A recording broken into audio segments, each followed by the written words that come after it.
أعوذ بالله من الشيطان الرجيم. بسم الله الرحمن الرحيم.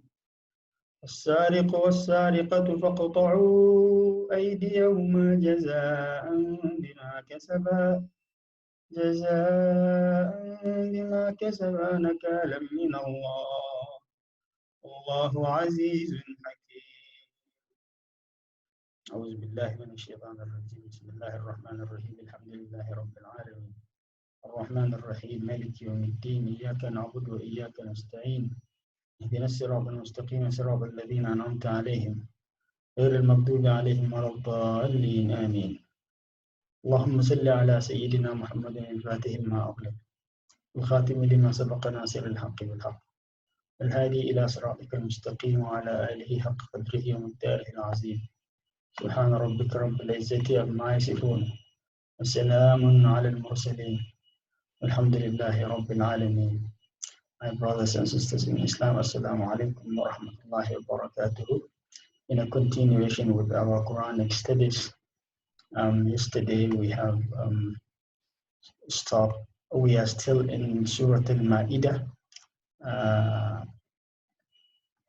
and we have stopped at verse 37, and we are going to start from verse 38 today, and the verse is talking about the hukum of stealing. Allah says, وَالسَّارِقُ وَالسَّارِقَةُ فَاقْطَعُوا أَيْدِيَهُمَا جَزَاءً بِمَا كَسَبَا نَكَالًا مِنَ اللَّهِ وَاللَّهُ عَزِيزٌ حَكِيمٌ. That as for thief, male and female amputate their hands, a recompense for what they have committed as a deterrence from Allah subhanahu wa ta'ala, and Allah is exalted, might and wise. This hukum is really a deterrence, because the wisdom of Islam for bringing this hukum is not that we have many amputees in the Muslim community. That is not the idea.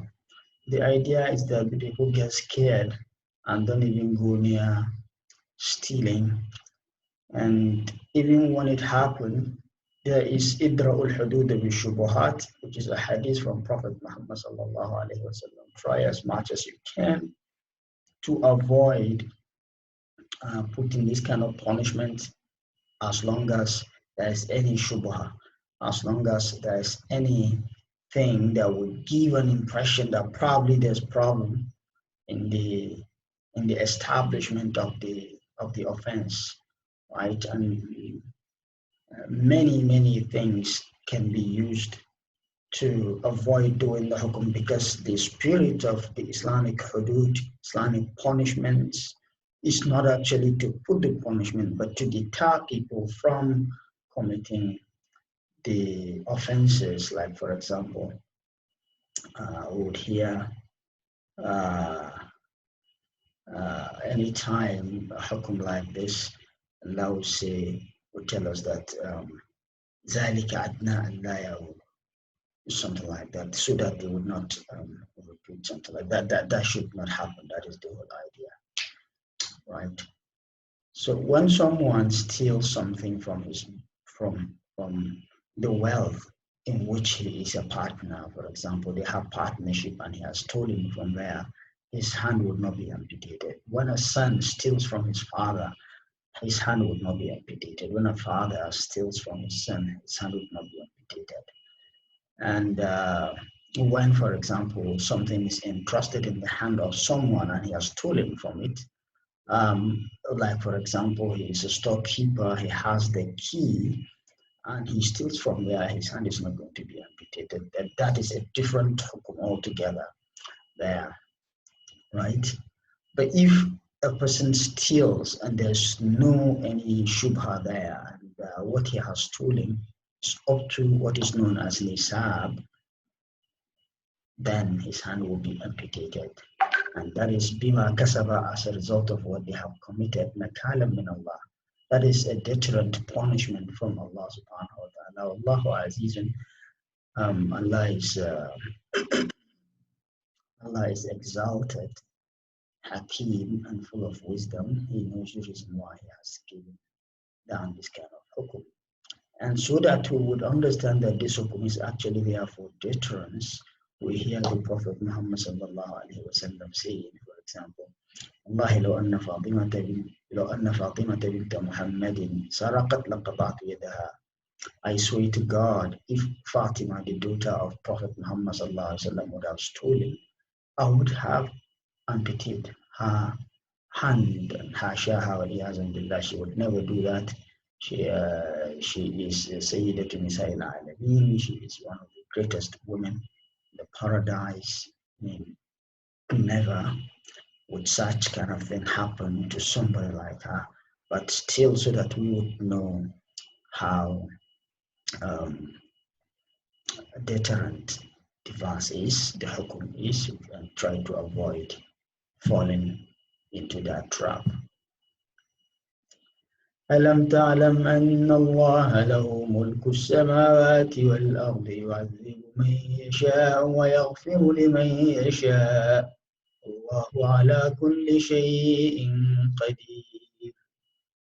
Do you not know that to Allah belongs the dominion of the heavens and the earth?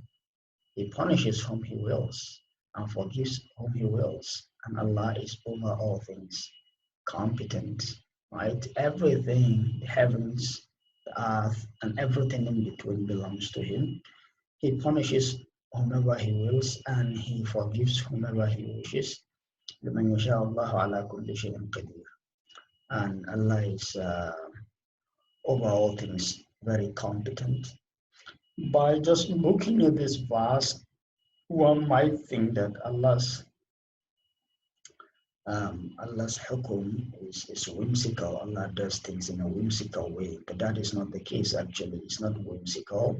Allah has laid down rules and regulations on how He wants us to relate with Him, how He wants us to relate with His prophets, how He wants us to relate with other human beings, how He wants us to go through the processes of worshiping and come to Him and all of that. And as long as you have done the right thing, then you put your trust in Allah subhanahu wa ta'ala, you can almost be certain that you are not going to meet any of Allah's angers, wrath, or punishment that is reserved for those who deliberately decided to disobey Allah subhanahu wa ta'ala.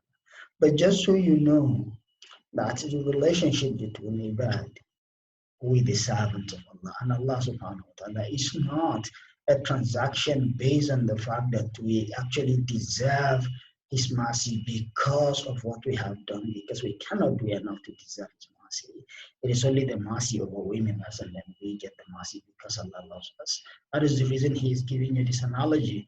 that look, despite the fact that Allah says, for example, in Allah, لا يغفر أن يشرك به ويغفر ما دون ذلك لمن يشاء. Allah would never forgive anyone who associates partners with Him, but He would forgive any other sins other than that. الذين يجتنبون كبائر الإثم والفواحش إلا اللمم. Those who avoid the grave sins and the highway to hellfire kind of sins, except the very negligible ones, are the ones who get into the mercy of Allah. But despite that, if Allah is to, for example, decide not to forgive the small sins, punish for committing the small sins, and decided to forgive the grave sins that He said He doesn't forgive, who can change that really? No one is going to change that, because no one has power over Allah subhanahu wa ta'ala. No one can convince Him. If it is in terms of intellectual ability to convince someone, no one can do that. If it is in terms of using emotions to manipulate someone, no one can manipulate Him. Absolutely. He does things because He wants to give us mercy. He gives us mercy. He wants to forgive, and He forgives subhanahu wa ta'ala. But despite that, Allah would never use His absolute power to do zulm against anyone, because it's not in His nature. That is why He will always say, Allahu Azizun Hakim, for example. Despite the fact that He's exalted, but at the same time He's full of wisdom, right? He doesn't use His authority to put any zulm against anyone. Allahu ala kulli shayin qadir. Allah is over all things competent, subhanahu wa ta'ala. يا أيها الرسول لا يحزنك الذين يسارعون في الكفر من الذين قالوا آمنا بأفواههم ولم تؤمن قلوبهم ومن الذين هادوا سماعون لقوم آخرين لم يأتوا يحرفون الكلم من بعد مواضعه يقولون إن أوتيتم هذا فخذوه وإن لم تؤتوه فاحذروا ومن يرد الله فتنته فلن تملك له من الله شيئا أولئك الذين لم يرد الله أن يطهر قلوبهم لهم في الدنيا خزي ولهم في الآخرة عذاب عظيم. Ya ayyuhar Rasul, O you this great apostle, Prophet Muhammad sallallahu alaihi wasallam. Allah is calling him to talk to him about a number of issues. He said, let them not grieve you who hasten into disbelief of those who say we believe with their mouths, but their hearts believe not. And from among the Jews, they are avid listeners to falsehood, listening to another people who have not come to you. They distort words beyond their proper usages, saying, if you are given this, take it. But if you are not given it, then beware. But he for whom Allah intends fitna, never would you possess powers to do for him a thing against Allah subhanahu wa ta'ala. Those are the ones for whom Allah doesn't intend to purify their hearts. For them in this world is disgrace, and in the hereafter a great punishment. The historical context of this verse is that some members of the elites from among Jewish people in the time of the Prophet ﷺ committed adultery. A man and a woman, and they were both members of the elite in the Jewish community. They committed adultery, and standard punishments in their books was stoning, just like is in Islam, stoning. And they didn't want to stone them because they are respected people in the society. And this is a normal practice among Jewish people. When some common people from among the masses commit sin, they put the punishment on them. Or when some respected individuals from among the elites commit the same sin, and they try to change the goalposts, push the goalposts to a different place so that the punishment will not be meted on them. Right? So these people committed this adultery, and they didn't want to punish them, and they didn't know what to do. They didn't also want to let it go unpunished so that people don't talk about them.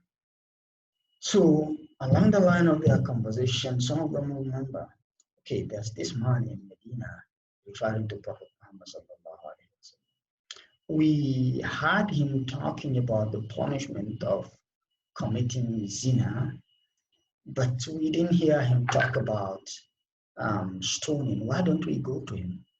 The reason they were saying that was because the Quranic verse talking about committing zina in Surah An-Nur only talk about lashes. الزانية والزاني فاجلدوا كل واحد منهما 100 جلدة ولا تأخذكم بهما رأفة في دين الله إن كنتم تؤمنون بالله واليوم الآخر وليشهد عذابهما طائفة من المؤمنين. That is the verse from the chapter Surah An-Nur, which says that a female and a male that committed zina, you should lash them 100 lashes, and you should do it in public, and you shouldn't pity them because this is the punishment from Allah subhanahu wa ta'ala, and so on and so forth. That is what they know, right? Unknown to them, actually, the verses talking about stoning for married people who committed adultery was revealed to Prophet Muhammad sallallahu alaihi wasallam, only that the text of the verse was abrogated, but the content and the hukum remain valid, right? And it is narrated by Umar ibn al-Khattab saying that,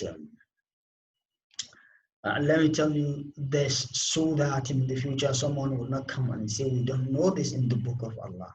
It was revealed to the Prophet Muhammad sallallahu alaihi wasallam. خذوا عني لا يأتي ناس أو يقولون أن إنا لا نجد الرجم في كتاب الله قد أنزل على رسول الله صلى الله عليه وسلم الشيخ والشيخة إذا زنيا فرجموهما البتة بما كسبا نكالا من الله والله عزيز حكيم. Right? Take this from me so that someone will not come in the future and say that we don't find anything to do with stoning in the book of Allah subhanahu wa ta'ala. That this has been revealed to the Prophet sallallahu alaihi wasallam, but the text of the verse the text of the verse was abrogated, but the hukum remained valid, and the verse is saying an elderly man and woman, when they commit adultery, you stone them to death. That is a punishment, deterrent punishment from Allah, in line with what they have committed, the sin that they have committed. Allah Aziz and Hakim, Allah is exalted and full of wisdom.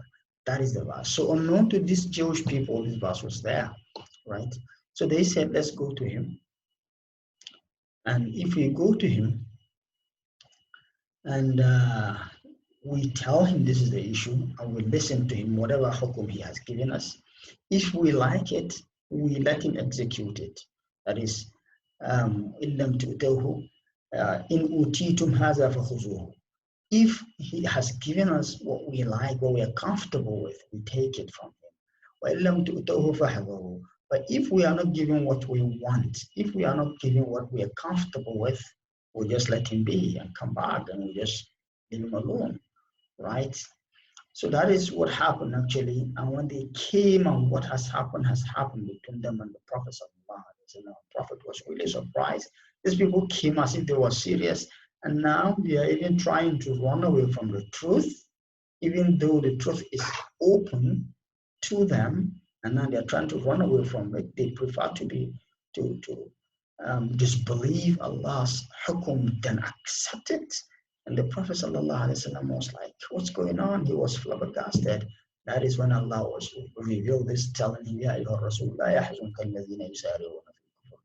Oh, these great prophets, do not be saddened at all, because these people are hurrying up to the kufr. It shouldn't sadden you, it shouldn't surprise you. This is their nature, right? You would see only two categories of people doing this. The first category, the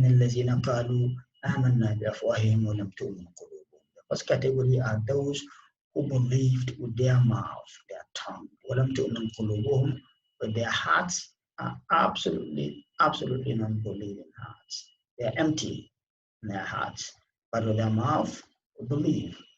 Their hearts, nothing, empty. This is the first category of people who do this, who always prefer to take something that is against what Allah said they should take. The second category of people, there are some people from among Jewish people, not all of them, but some of them are definitely like that, right? It's definitely not all of them. Other verses give us instances where some of them are really good people. Some of them are like this. They prefer to take their whimsical thoughts than actually go by what Allah revealed to their prophets. These people are liars because they listen and they go and tell lies. They don't necessarily report what they listen to accurately. What they listen to is different from what they report all the time. They want to report back to the people that didn't come with them to you. They had their conversation, they had their meeting before coming to you, and then some of them came and left others there. So when they come and listen to you, they want to listen and then go and tell them a distorted version of what you told them. They are not going to tell the truth. They are liars, and not just lies, they are pathological liars. It's part of their nature. And just like Allah said, just like I told you, there are two categories of people that do this all the time. The hypocrites, those who believe it with their mouth, but not with their heart. And the second are some people from among Jewish people. And what are they doing? يحرفون الكلمة عن مواضعه. Part of what they do is they replace words from where they are, right? Just like they have done with the book given to them من بعد مواضعه, from where it was. يقولون إن أوتيتم هذا فخذوه وإن لم تؤتوه فاحذروا. They tell their people that let's go to him and ask him if he has given us what we want or we're comfortable, we take it. He has given us what we're not comfortable, we leave it, right? So the remaining part of the story was that they came to the Prophet ﷺ anyway, and they gave him the story that these people from among us, they committed adultery, and we know that you have a book and you have established community. So what is the hukum? It according to your book. And Prophet ﷺ immediately told them, look, why are you coming to me asking me about this? I know you don't believe in me. So why are you coming to me to ask me about this? And this hukum that you're asking me, the punishment you're asking me about is right there in your book, the Torah. It's in the Torah, right? And you know about it, right? They say, what is the hukum anyway? Tell us. He said, it is stoning to death. That is the hukum. It's in your book. Say, no, this is not in our book. Say, no, it's not. And then it became a kind of argument between them and the Prophet ﷺ. He was confirming to them that this hukum you came to me about, it's in your book and it is stoning. Go and stone those people. They say, no, we don't have anything like that in our book.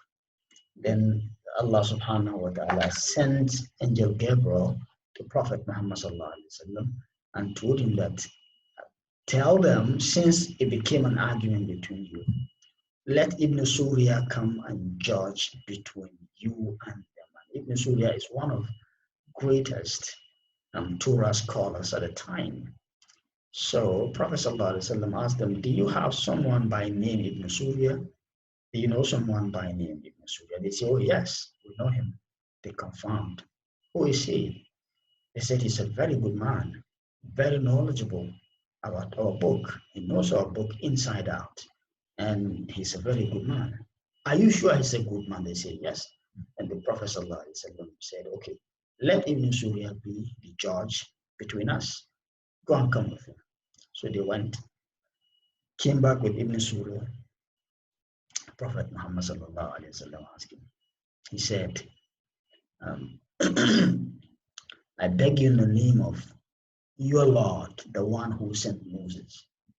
I beg in the name of Jesus, Moses, and I beg you in the name of Torah, tell the truth. Do you have stone in your book, Torah or not? Ibn Surya reported later, he said, when he was asking me, I really wanted to lie to him because I realized that this is what my people told him. But because he begged me in the name of God, in the name of Moses, in the name of Torah itself, I wasn't comfortable lying. So I told him the truth. I said, yes, we have stoning in our book. We do have it, right? And another narration says that actually someone else was called and he was asked to recite the verses that are talking about adultery. And he cleverly put his hand where the particular verse talking about stoning was, and then he recited beginning and then skipped the stoning and recited the end. And luckily, Abdullah ibn Salam was there. And Abdullah ibn Salam was one of the great Torah and New Testament scholars at the time who became a Muslim. And then he looked at him and said, you liar, remove your hand from there. He removed his hand, lo and behold, the verse talking about stoning was there. So, after all, the argument was over. Those people got their share punishment, and the case was over. And now Allah revealed this verse to Prophet Muhammad ﷺ, telling him how they behave and the reason they behave the way they did. right? فإن لم تؤتوه فاحذروا ومن يريد الله فتنته فلن تملك له من الله شيئا. And Allah said to his prophet that, look, anyone that Allah intends to misguide, فلن تملك له من الله شيئا. There's nothing you can do to stop it.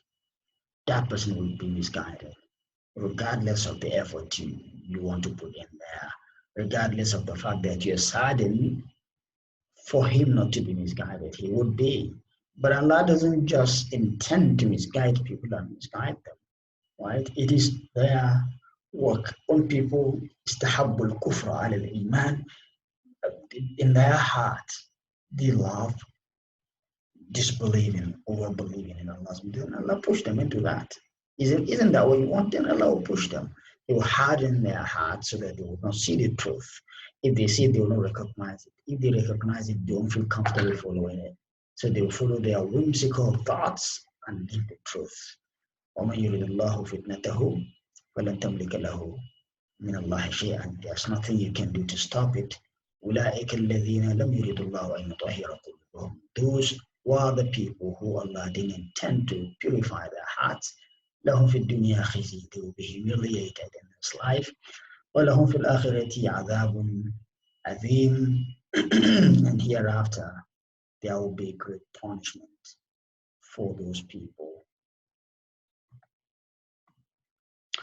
سماعون للكذب أكالون للسحت فإن جاءوك فاحكم بينهم أو أعرض عنهم وإن تعرض عنهم فلن يضروك شيئا وإن حكمت فاحكم بينهم بالقسط إن الله يحب المقسطين.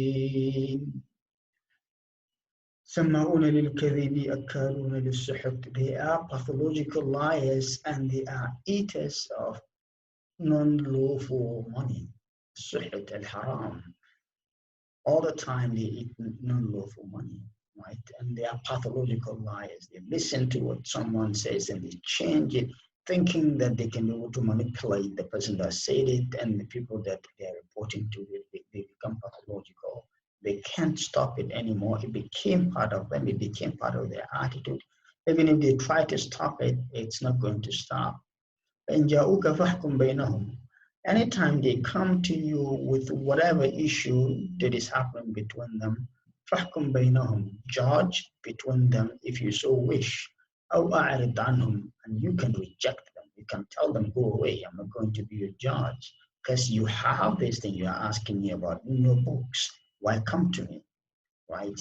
And about this, scholars discuss whether the Muslim judge nowadays has the rights, right? Is it optional when non-Muslims come to you asking you to judge about whatever issue, whether you have a right to actually accept to be their judge or you have a right to reject if you so wish? Some scholars say yes because of this verse, because Allah has given the Prophet the khiyar, the option to either be the judge or reject the case in its entirety. So Islamic judge can do that.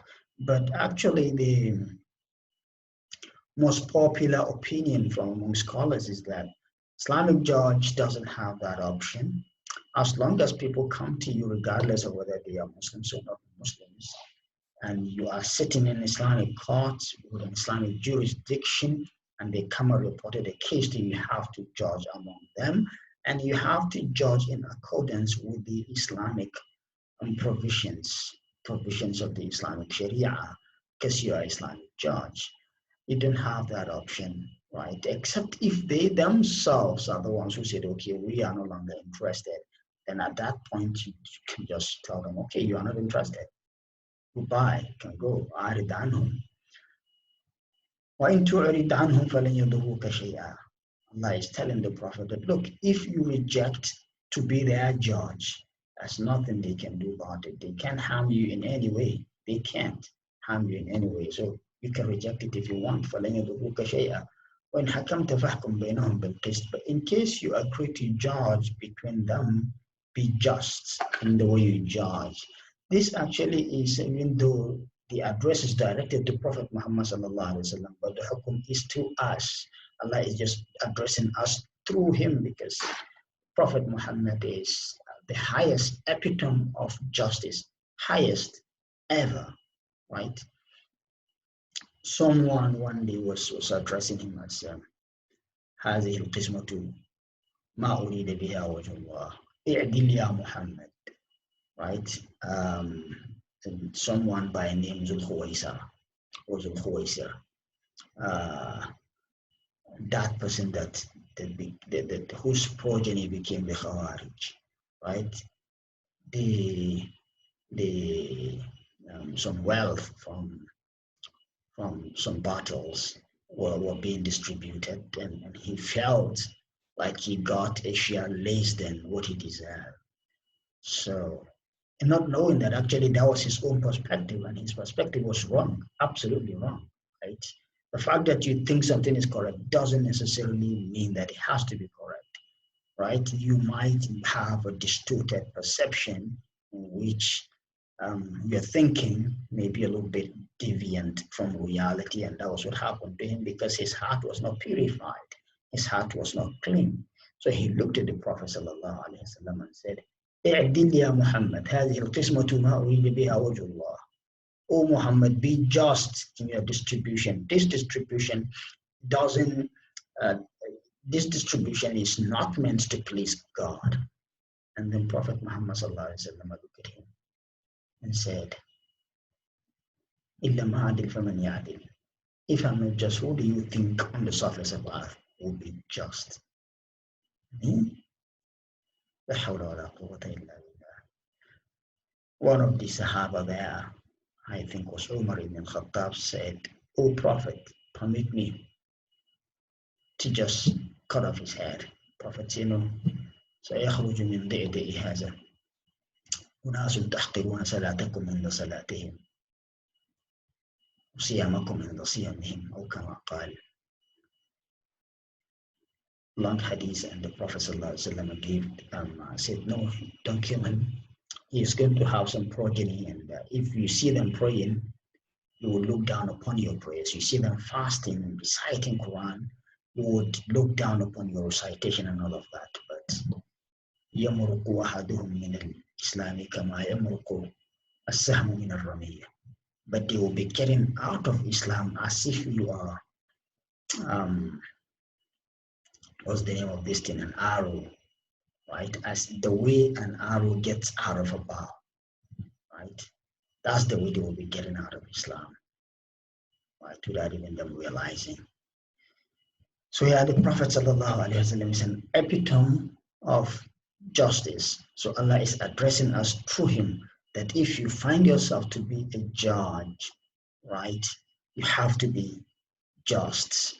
And why is this relevant here is because in the beginning of the verse, Allah was talking about أَكَّالُونَ لِلسُّحُتِ سَمَّعُونَ لِلْكَذِبِ أَكَّالُونَ لِلسُّحُتِ.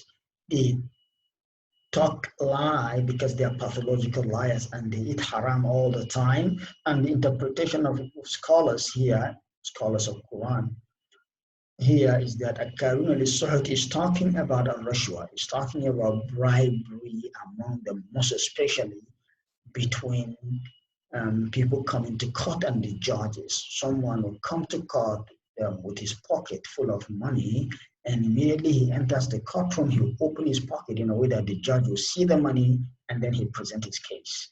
And the judge will now judge for him whatever it is that he said, because he has seen the money and he knows that the money is for him. So immediately after that, he'll go through the back door and drop the money for the judge. That is what this verse is talking about. They are used to doing that.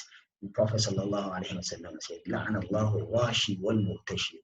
Anyone who gives bribe and anyone who asks for bribe, both of them, they are under the curse of Allah subhanahu wa ta'ala. La'na for both, right? By giving rashwa can be divided into two. Someone giving rashwa so that a lie will be turned into truth,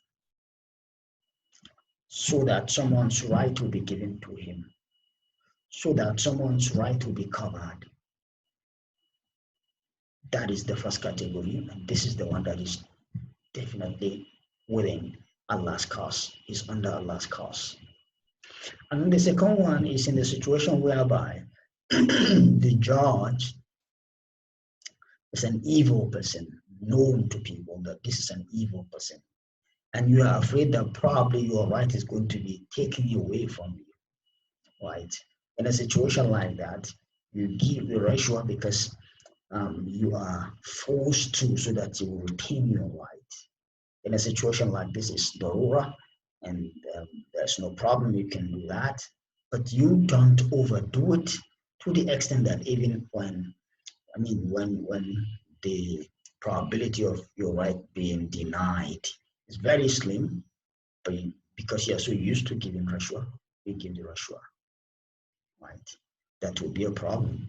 So because of that, Allah is now drawing the attention of our judges that when you find yourself in a position where you are doing hukum among people, regardless of their religion and their affiliation, be just, be a judge of justice, regardless of the religion of the people that you're judging, right?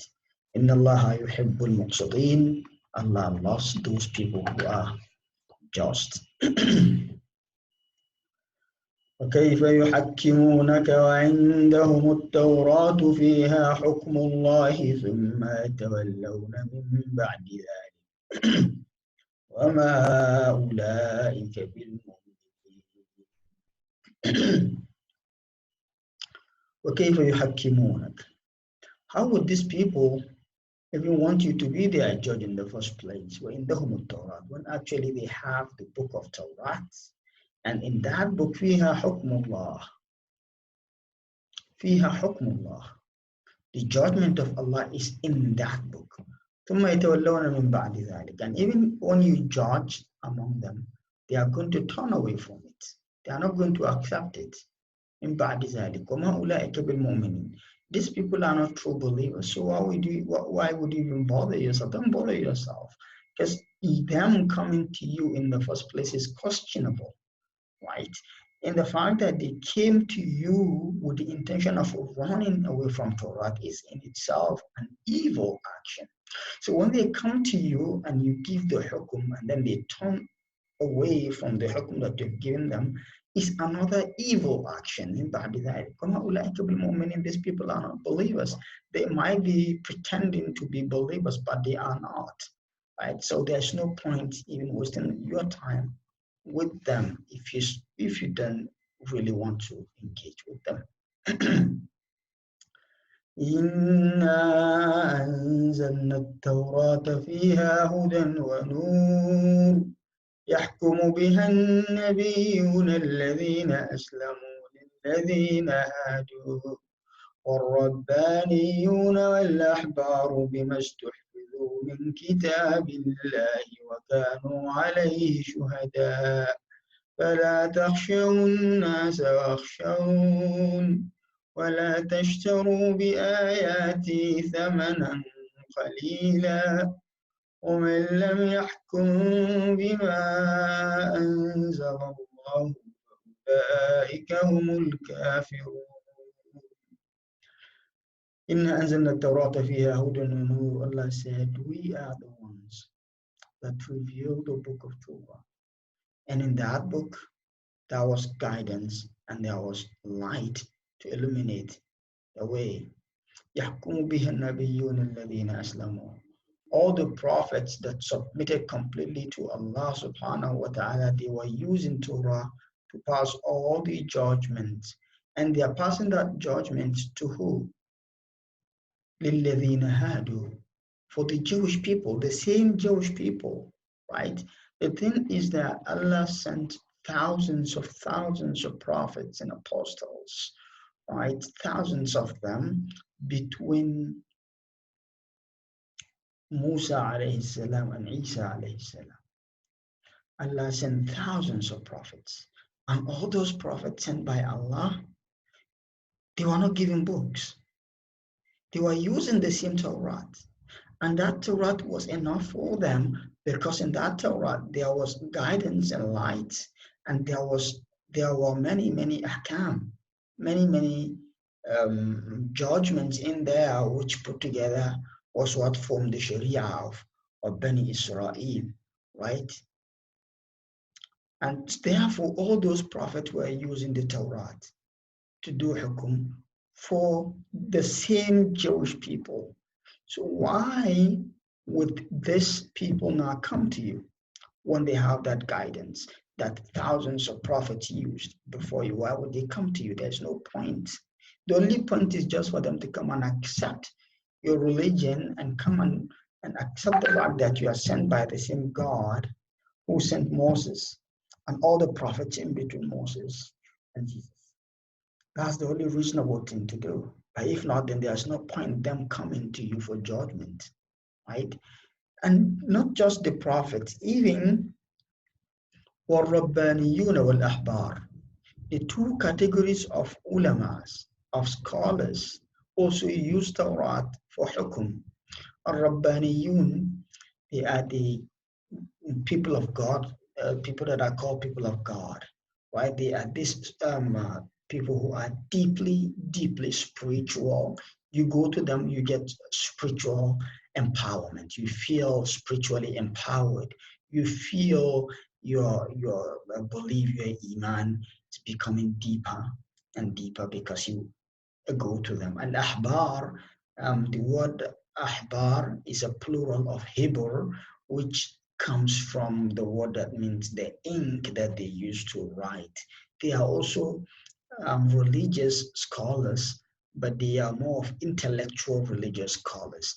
They have the deep understanding of the book and they can give you deep explanations of everything in the book. So while Rabbaniyun will give you, help you to be spiritually empowered, Al-Ahbar will help you to be intellectually empowered in a religion.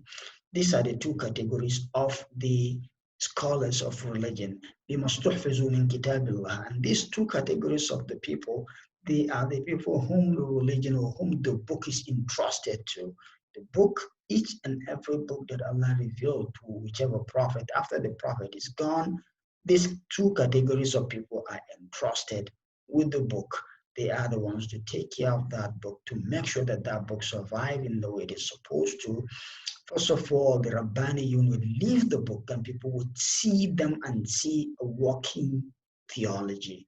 And the Ahbar, they would understand the book and people would see them and listen to the deep understanding, deep issues in the book and all the explanation that they are looking for. They must tahfizu min kitabillah, because the book of Allah is entrusted in their hand. وَكَانُوا عَلَيْهِ شُهَدَاءَ, and they are the witnesses of that book. They are the people that you would look at and know that, yes, this is a message of truth from God. And they are the people that you look up to emulate. They are the people that you look up to if you want to leave the book. وَكَانُوا عَلَيْهِ شُهَدَاءَ فَلَا تَخْشَوُا النَّاسِ. O Prophet and your people, you don't have to be afraid of people. People here, the word people here is a reference to the Jewish people who are being pathological in terms of telling lies and pathological in the way they relate with others, the manipulative and all of that. Allah is telling the Prophet and his people that, look, you don't have to be afraid of them because they cannot harm you. لا يضركم إلا أذى. يقاتلكم يولوكم الأدبار ثم لا ينصرون. They can only harm you by using words. They can just call you names, and that's all they can do. They can't go beyond that. فَلَا تَخْشَوُا النَّاسِ. Do not be afraid of people. وَخْشَوْنِ, be afraid of me. If you have to be afraid of someone, that should be me, right? وَلَا تَشْتَرُوا بِآيَاتِي ثَمَنًا قَلِيلًا. And do not bargain with my words. Do not sell my signs, my religion, the book that I have given to you, in return of very small amount of money. وَمَنْ لَمْ يَحْكُمْ بِمَا أَنزَلَ اللَّهُ فَأُولَٰئِكَ هُمُ الْكَافِرُونَ. And whoever decides not to use what Allah has revealed in his judgment, those are the unbelievers. This particular part of the verse, because it's not just applicable to the Jewish people, it's applicable to all religious people, all the people that received the revelation from Allah subhanahu wa ta'ala. وَمَنْ لَمْ يَحْكُمْ بِمَا أَنزَلَ اللَّهُ فَأُولَٰئِكَ هُمُ الْكَافِرُونَ. They are unbelievers. The problem today is that we have a part of our book that is called Al-Ahkam, and we have Ayatul Ahkam, right? And this includes most of the punishment that are called Al-Hudud, right? And no single person or single country today would boast of using that aspect of the book and actually implementing that aspect of the book to the letter, right? Does that actually make every Muslim around the world a kafir, an unbeliever? Right, that's the problem. And if we say that, then that means we are practicing the Islam of Boko Haram. That is not Islam. That is definitely not Islam. That is a distorted version of Islam. And I think the single most important understanding that people need to draw a line between Boko Haram and ISIS Islam and real Islam is a good understanding of the stand of Ayatul Ahkam in the Holy Quran. Okay, let me put it for you this way. For you to be a Muslim, Prophet Muhammad sallallahu alaihi wasallam was asked about the religion by Jibril in Hadith Umar, right? And Islam was divided into three: Al-Islam and Iman and Ihsan, right? He said, "Akhbirni an al-Islam. Tell me about Islam. How do I become a Muslim?" He said, "Al-Islam an tashhadu an la ilaha illallah wa anna Muhammadar Rasulullah, tuqim as-salah, wa tu'ti az-zakah, wa tahujj al-bayt, wa tasum Ramadan, wa tahujj al-bayt in istata'ta ilayhi sabila." He mentioned 5 things that you need to do, and none of them has to do with any ahkam. All of them have to do with Iman and Ibadah. Al-Iman wal-Ibadat. That's it. No ahkam whatsoever. Then you go to Mahwal Iman. How do I become mu'min? He gave him 6 pillars. أن تؤمن بالله أن تؤمن بالله وملائكته وكتبه ورسله واليوم الآخر والقدر خيره وشره. All the things are the things that have to do with heart, Iman, believing, creed. None of these things have to do with Al-Ahkam. And then the highest, the peak, is Al-Ihsan. ما هو الإحسان؟ الإحسان أن تعبد الله كأنك تراه فإن لم تكن تراه فإنه يراك. To worship Allah as if you actually see Him, because even if you don't see Him, you are absolutely sure that He sees you. This is something that has absolutely nothing to do with ahkam. It's something that has to do with akhlaq and then the companionship with God. So that means that you can actually live Islam perfectly without having to bother yourself with ahkam. Right? You only need ahkam when you find yourself in a specific kind of community. That is when you need those ahkam. And even at that, the ayat that are talking about ahkam are the minority of ayat in the Holy Quran. There are about 550 and 71 or thereabouts, right? Depending on the kind of qira'ah you are reciting. When the whole of Quran has about 6,600 words or 6,200 words, depending on the riwayah you are reciting. And you have only about 500 thereabout that are only applicable in some specific situations. And even in those situations, those verses can be suspended from time to time based on some specific situations. Like, for example, in the time of Usman ibn Affan, there was a time he suspended وَالسَّارِقُ وَالسَّارِقَةُ فَاقْطَعُوا أَيْدِيَهُمَا جَزَاءً بِمَا كَسَبَا نَكَالًا مِنَ اللَّهِ, the first verse that we've recited, because at that time there was hunger in the land. So most people anyone who was caught stealing, he was stealing to feed himself, right? So they couldn't use that verse, which is one of the ayat al-ahkam, right? So therefore, actually, وَمَنْ لَمْ يَحْكُمْ بِمَا أَنزَلَ اللَّهُ فَأُولَٰئِكَ هُمُ الْكَافِرُونَ is not talking about the kind of kufr that would take a person out of Islam. Abdullah ibn Abbas anytime he comes to interpreting this verse, he used to say, kufrun duna kufur. This is a kufur that does not change a person from being a Muslim. It's not that kind of kufur. So kufur in this word is being used and it is literal meaning, not technical meaning. The technical meaning that would define who a Muslim is and who is not, right? But the literal um, um, the literal meaning is what the word means in it is linguistic terms, right? Kufur, not to use something, to suspend something, to get out of something, right? That is what the ayah means here. And once you have a good understanding of this particular uh, part of the verse, then the other two subsequent verses that are similar to this, then they become a lot easier for you to understand, because this one is the biggest of all, because that is the one that use the most confusing word.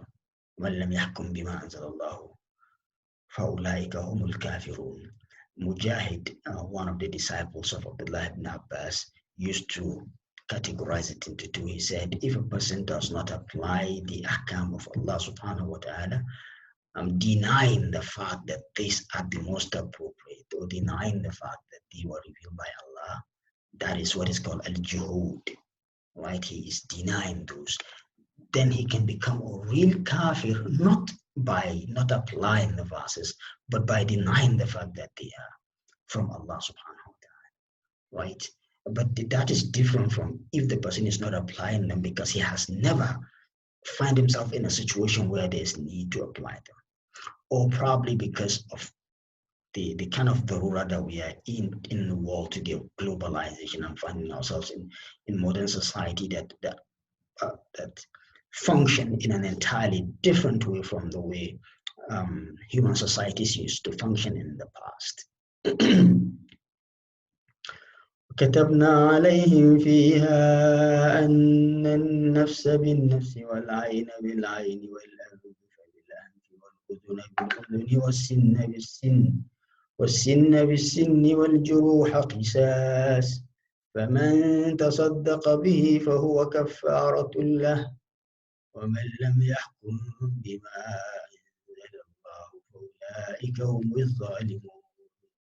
وكتبنا عليهم فيها, and we have written for them in that book, and النفس بالنفس, that anyone who kills someone should be killed, right? Life for a life. العين بالعين, eye for an eye, a nose for a nose, ear for an ear, tooth for a tooth. And if someone wound another person, then there will be retribution, right? That is part of the ahkam that were written in Torah for the Ahlul Kitab, for the Jewish people, right? This is the way it goes. You kill someone, you get killed. Flog someone's eye, then you get your own has to go too, right? And you remove someone's nose, yours has to go too. The same thing with ear, and the same thing with tooth, right? And if you want someone, then there will be retribution, right? Exactly the way you cause the person the pain, and you'll be caused pain just exactly like that. Juruha qisas, right? There's this Arabic proverb that says, Al-qatlu anfal al-qatl. That the best way to prevent people from killing others is to use killing. That's the best way, because you see, the way human beings function is that human beings function based on his own self-interest all the time, right? So the only way you can prevent someone from killing someone is if not killing someone has a benefit that comes back to that person. If I didn't kill him, I'll get to live, right? But if I kill him and I'll still get to live, then definitely the person would, if he feels like killing someone for whatever reason, and he knows that killing that person will not deny him from living his life, will not deprive him of his own life, and he'll go about killing people. right? So al-qatlu anfa lil-qatl. But at the same time, فَمَنْ تَصَدَّقَ بِهِ فَهُوَ كَفَّارَةٌ لَهُ. Anyone who is a victim of one of these things, but decided that, okay, my own right that has been taken by this guy, I'm leaving it as sadaqah. وَمَنْ تَصَدَّقَ بِهِ فَهُوَ كَفَّارَةٌ لَهُ. Then that becomes kafara. That becomes a way in which that becomes a way in which the person that does that will get expiation from Allah subhanahu wa ta'ala. But who gets the expiation? Is it the person that committed the sin, or is it the person that let it be a sadaqah? Right? Scholars said actually when you leave it as sadaqah, it is the person that caused you the harm that Allah will forgive because you left it as sadaqah. Allah is going to forgive him and Allah is not going to punish him. But your right will be given to you in full from Allah's wealth, not from his own deeds, but from Allah's wealth, which is even better for you, far better for you. فَهُوَ كَفَّارَةٌ لَهُ وَمَنْ لَمْ يَحْكُمْ بِمَا أَنزَلَ اللَّهُ فَأُولَٰئِكَ هُمُ الظَّالِمُونَ. Whoever refused to apply the ahkam of Allah subhanahu wa ta'ala, then that person is one of the wrongdoers. We are going to stop here, inshallah, and continue inshallah from where we stop.